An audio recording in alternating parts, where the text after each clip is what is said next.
Tidak terasa kita memasuki eh, minggu yang baru dan juga bulan yang baru dalam hari-hari kita dan memasuki bulan Juni ini saya percaya untuk 2026 hampir setengah kita melewati perjalanan hidup kita dan saya berdoa supaya kita bisa menyelesaikan tahun ini dengan luar biasa ya. Untuk kita bisa terus bersaksi tentang kebesaran Tuhan dan kebaikan Tuhan di hidup kita. Nah, baik Bapak Ibu, masih dengan judul besar kita yaitu Shepherding in Truth, menggembalakan dalam kebenaran. Hari ini eh, kita punya tema besar yaitu mengenal suara gembala yang benar. Nah, Bapak Ibu, pengenalan itu adalah keintiman, ginosko. Intim itu berarti tidak terpisahkan, tidak bisa hanya sekedar dipisah-pisahkan, Bapak Ibu. Bayangkan seperti kita udah membuat kopi atau teh, lalu kita celupkan tehnya, kopinya kita atau kopi kita masukkan, lalu kita ambil eh, s- apa namanya itu ya, ataupun bubuknya dan teh itu udah menjadi satu ataupun kopi itu menjadi satu, udah nggak bisa dipisahkan, keintiman. Nah, jadi pengenalan itu datang dari kata intim, dekat gitu ya, dekat dan tidak bisa dipisahkan. Seperti hubungan suami istri. Nah, itu sebabnya Bapak Ibu, Anda tidak mungkin bisa mengenal suara gembalamu kalau tidak terjadi yang namanya keintiman. Kita tidak bisa mengenal baik siapa Tuhan, siapa Yesus yang kita sembah kalau kita tidak sampai kepada yang disebut dengan keintiman. Nah, siapakah gembala? Tentunya Bapak Ibu tahu siapa gembala kita yang agung adalah Yesus. Mazmur 23 udah bilang begini, Tuhan adalah gembalaku. Ya, karena Tuhan adalah gembalaku, takkan kekurangan aku. Nah, itu gembala yang benar, ya. Ada dua sisi nanti yang kita akan pelajari ataupun kita akan lihat dalam firman Tuhan hari ini. Namun pegang dulu baik-baik mengenal suara gembala karena gembala mengenal dombanya dan domba mengenal suara gembalanya. Nah, kita buka dulu ayat firman Tuhan dari Yohanes 10. Ya, Yohanes pasal yang ke-10 ayat yang keempat sampai ayat yang ke-5. Yeskiel 34 ayat 16 sudah 1 bulan kemarin kita bahas ya. Dan sekarang kita buka Yohanes pasal 10 ayat yang keempat sampai dengan ayat yang kelima. Firman Tuhan berkata begini. Jika semua dombanya telah dibawanya keluar, ia berjalan di depan mereka dan domba-domba itu mengikuti dia karena mereka mengenal suaranya. Domba mengenal suara gembalanya. Tetapi orang asing pasti tidak mereka ikuti. Saya ulangi ya, orang asing tidak mereka ikuti. Malah mereka lari daripadanya. Karena suara orang-orang asing tidak mereka kenal. Bapak Ibu, KGP, saudara yang terkasih, kita sudah mengerti definisi siapa itu gembala, bahkan siapa itu domba. Domba itu tergolong eh, binatang yang polos. Domba itu dikenal dengan pribadi, mohon maaf Bapak Ibu, mengenal hanya suara gembalanya. Bisa dikatakan, dibilang bodoh enggak, tapi justru spesifik kalau yang saya lihat. Tapi memang dalam terjemahan ataupun dalam kamus-kamus dikatakan domba itu binatang yang bodoh. Tapi menurut saya kenapa Tuhan memilih eh, domba, kita disebut sebagai domba? Karena Domba itu justru spesifik. Dia tahu suara gembalanya. Ini misalnya ini ada kelompok pengembalaan, kelompok gembala. Biasanya kan di Israel pada zaman itu orang-orang Yahudi ada gembala-gembala. Banyak gembala-gembala di situ. Tapi domba-domba itu tahu yang mana gembalanya. Jadi justru spesifik Bapak Ibu.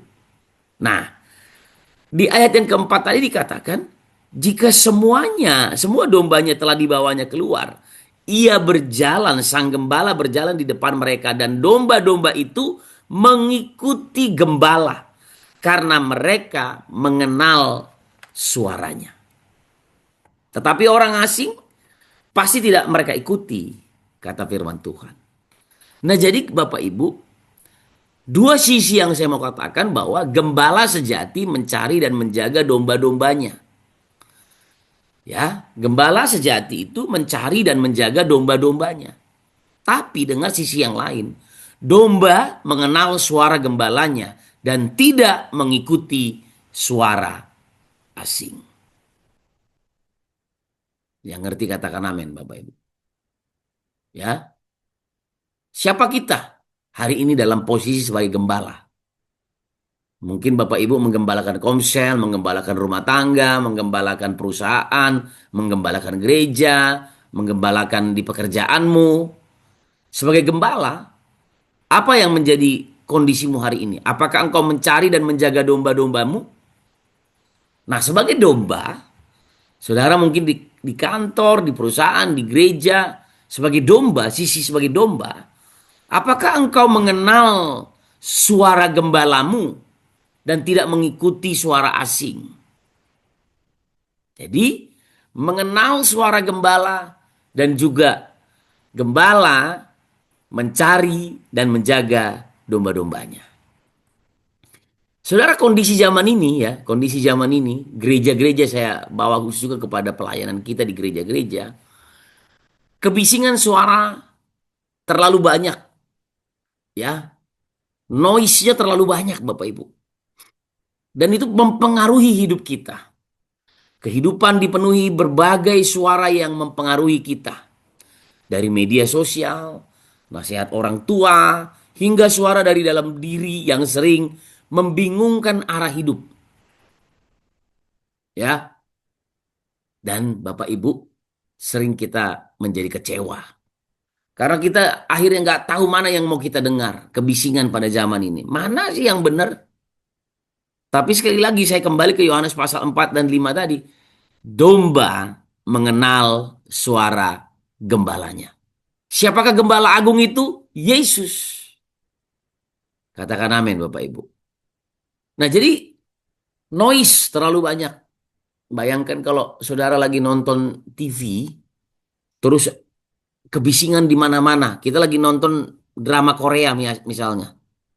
Lalu di sebelah kita anak-anak bermain.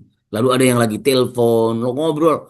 Kita tuh nggak fokus. Akhirnya kita kan suka bilang gini, udah diam dulu, diam dulu, diam dulu, gitu. Ini lagi concern nih. Atau kita lagi di kampus di apa?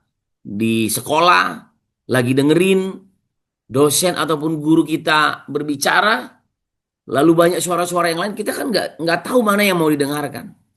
Nah, zaman ini Bapak Ibu, noise-nya terlalu banyak. Kebisingan suara mempengaruhi kehidupan kita, keputusan-keputusan kita. Tapi kembali, domba mengenal suara gembalanya. Ya. Nah, sekarang kita lihat mengapa kita harus mengenal suara gembala. Kenapa kita perlu mengenal suara gembala kita? Ya. Urgensi mengenal suara gembala. Pentingnya hubungan pribadi dengan Kristus. Ini yang saya katakan tadi. Pengenalan itu bicara tentang hubungan pribadi. Ya, kita kehilangan banyak nilai sebetulnya Bapak Ibu. Zaman dulu hubungan suami istri itu kerap kali dikatakan gini. Suaminya nggak ngomong aja, masih kedipin mata, ada bahasa-bahasa isyarat. Istrinya udah ngerti. Sebaliknya juga, istri bisa mengerti apa yang diinginkan oleh suaminya. Zaman sekarang ini berubah karena mungkin belajar dari psikologi, bagaimana ilmu-ilmu pasangan suami istri. Memang ada baiknya juga Bapak Ibu. Tapi kita juga jangan melupakan ada warisan-warisan dari nenek moyang kita yang baik juga saya lihat. Seperti papa saya kalau dia mau mau melakukan apa, itu ibu saya udah ngerti. Kenapa? Karena kedekatan, karena pengenalan.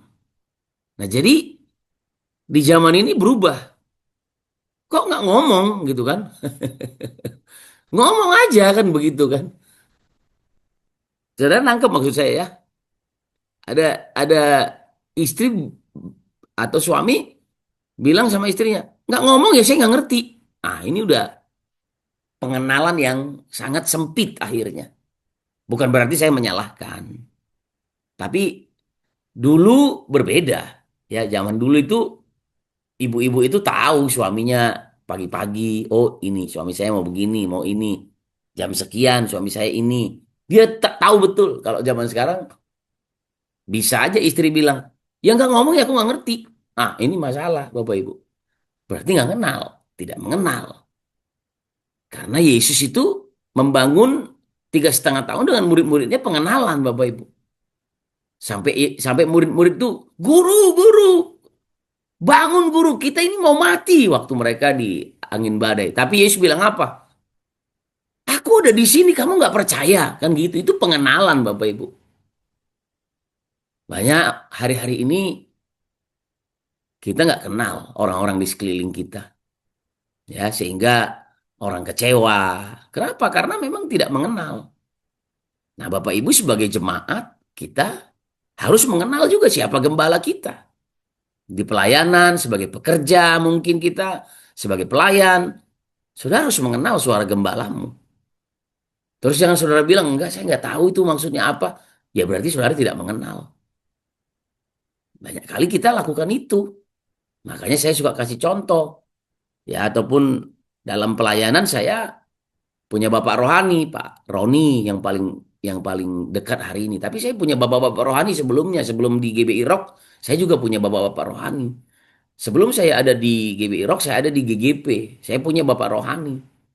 Saya tahu itu gembala maunya apa. Nggak perlu dia omongin, saya udah tahu. Saya harus lakukan ini. Sebelum dia memerintahkan ini, saya udah kerjakan dulu. Karena saya sebagai pengerja waktu itu, saya tahu nih maunya apa. Jadi pelajari. Pengenalan itu memang harus dipelajari, kedekatan Bapak Ibu. Nggak bisa tiba-tiba kita menuntut, wah ini gembala begini, begini, begini. Sebagai dari sisi kita sebagai pelayan, pekerja ataupun domba. Nah, tapi memang sebaliknya tadi saya katakan gembala juga harus mencari, memberi pengajaran, memberi makan. Mazmur 23 jelas ya. Karena dia gembala kan gitu. Nah, jadi kesadaran bahwa banyak suara yang mengganggu dan membingungkan jemaat sehingga perlu mengenal suara Tuhan agar tidak tersesat. Hari-hari ini pengajaran di mana-mana Bapak Ibu. Ya, dan itu sangat membingungkan. Makanya saya di gereja saya berani menyampaikan, jemaat nggak boleh dengerin yang ini ya. Yang ini jangan didengarkan. YouTube yang ini nggak perlu didengar. Dengarkan yang ini. Saudara, penyaringan-penyaringan harus ada hari-hari ini. Karena ini urgensi. Tiap minggu kita di gereja masing-masing ada suara gembala. Kalau di KGC Jakarta di awal kita putar suara gembala. Suara dari gembala senior kita Pak Arifin. Itu dibuat bukan asal-asalan Bapak Ibu. Tapi kita ngerti, oh ini yang diinginkan gembalaku. Ini yang dia mau. Itu suara gembala. Dan domba Bapak Ibu harus mengenal suara gembalanya. Ini urgensi. Sehingga tidak ada lagi yang berkata di sini saya tidak merasakan pengembalaan. Bukannya tidak, tapi seringkali kita sendiri yang tidak mau mengenal. Gitu Bapak Ibu ya. Jadi kesadaran bahwa banyak suara yang mengganggu, membingungkan di YouTube, TikTok, ya, seringkali membuat kita tidak sampai kepada hubungan yang diinginkan Tuhan dengan kita. Nah, demikian juga kita sebagai domba dan sebagai gembala dalam pelayanan. Ya, ini urgensi. Nah, kemudian bahaya suara asing akibat mengikuti suara yang salah. Suara asing membawa bahaya nyata karena domba mudah tersesat. Ya, domba itu mudah tersesat. Dan keselamatan hanya ada pada kepekaan mengenal suara gembala. Ini Bapak Ibu, Alkitab udah bilang, pemimpinmu berjaga-jaga atas jiwamu. Taatilah pemimpinmu. Karena tidak ada pemimpin yang tidak berasal dari Allah. Bapak Ibu, ketika Anda tidak mendengarkan suara pemimpinmu, mohon maaf ya Bapak Ibu, tapi saya sampaikan firman Tuhan ini. Anda disebut firman Tuhan, Anda pemberontak, Bapak Ibu. Kita disebut sebagai pemberontak kalau kita nggak mentaati pemimpin. Kenapa? Karena ternyata otoritas pemimpin itu berjaga-jaga atas jiwa kita. Suara asing yang kita dengar. Ah, di sana lebih baik, di sana lebih baik, di sini lebih baik. Makanya di KJP ini, saya selalu mengingatkan Bapak Ibu, dari gereja manapun Anda, dengarkan gembalamu. Saudara, di sini kita sama-sama mendengarkan firman Tuhan, bersyukur untuk itu. Kita bisa mendengarkan. Tapi Anda bergereja di mana? Dengarkan suara gembalamu. Kalau Anda ada di bawah otoritas gembala, tunduk pada otoritas. Karena itu prinsip. Ya, jadi suara-suara asing itu banyak kali Bapak Ibu membawa bahaya. Ya, karena banyak domba, kita sebagai domba tadi spesifik, tapi juga mudah tersesat. Dan keselamatan hanya ada pada kepekaan mengenal suara gembalamu. Dan ternyata gini, kadang-kadang gembala kita itu ada salahnya Bapak Ibu. Ketika dia salah, gembala di dalam pelayanan di gereja, ketika dia salah, lalu kita mulai berkata, ini gembala saya nggak benar nih, kita mulai memberontak, kita mulai marah ini. Saudara, saudara sedang tidak mengenal suara gembalamu. Ya, Anda justru berbahaya di situ. Nah, jadi sebab itu banyak akibat-akibat ini yang dialami oleh anak-anak Tuhan hari-hari ini. Dan Alkitab mengatakan keselamatan hanya ada pada kepekaan mengenal suara gembala. Nah, tadi saya udah bilang tidak ada pemimpin yang tidak berasal dari Allah. Indonesia harus kita berkati. Provinsi di mana kita ada, para pemimpinnya harus kita berkati. Mereka menggembalakan kita. Mereka pemimpin kita. Dan mereka itu menjaga keselamatan jiwa kita. Dan kalau kita nggak tunduk kepada mereka, sekalipun mereka mungkin salah, maka akibatnya Tuhan yang akan menjadi hakim buat kita. Tapi selama kita tunduk, kita akan mengalami kedamaian. Dibawa ke air yang tenang. Kemarin disampaikan di khotbah ya bahwa keadaan rohanimu selalu mempengaruhi keadaan fisiklimu gitu. Ya mungkin kita udah sering dengar ini, tapi saya mengingatkan kembali. Kondisi rohani itu mempengaruhi posisimu. Ketika engkau dekat dengan Tuhan, maka itu mempengaruhi posisimu juga di muka bumi ini. Ya, katakan amin Bapak Ibu. Jadi kepekaan mengenal suara gembala itu keselamatan buat kita. Ya, kenapa? Sekarang kita apa? Karakteristik suara gembala yang benar. Nah, ini nanti yang akan Bapak Ibu sharingkan di breakout room ya. Apakah sebagai gembala Anda menjadi pemimpin dari depan? Dikenal melalui relasi selaras dengan firman Tuhan. Nah, saya akan bahas satu. Gembala berjalan di depan, memberi teladan dan arah dengan kasih tanpa paksaan, mengundang untuk mengikuti dengan sukacita dan damai. Ya, itu gembala, karakteristik suara gembala yang benar. Yang pertama, memimpin di depan. Pada akhirnya, domba itu mengikuti gembala, gitu. Ya, dan di sini dikatakan tanpa paksaan, memberi teladan dengan arah dengan kasih tanpa paksaan. Banyak gembala paksa-paksa orang, Bapak Ibu.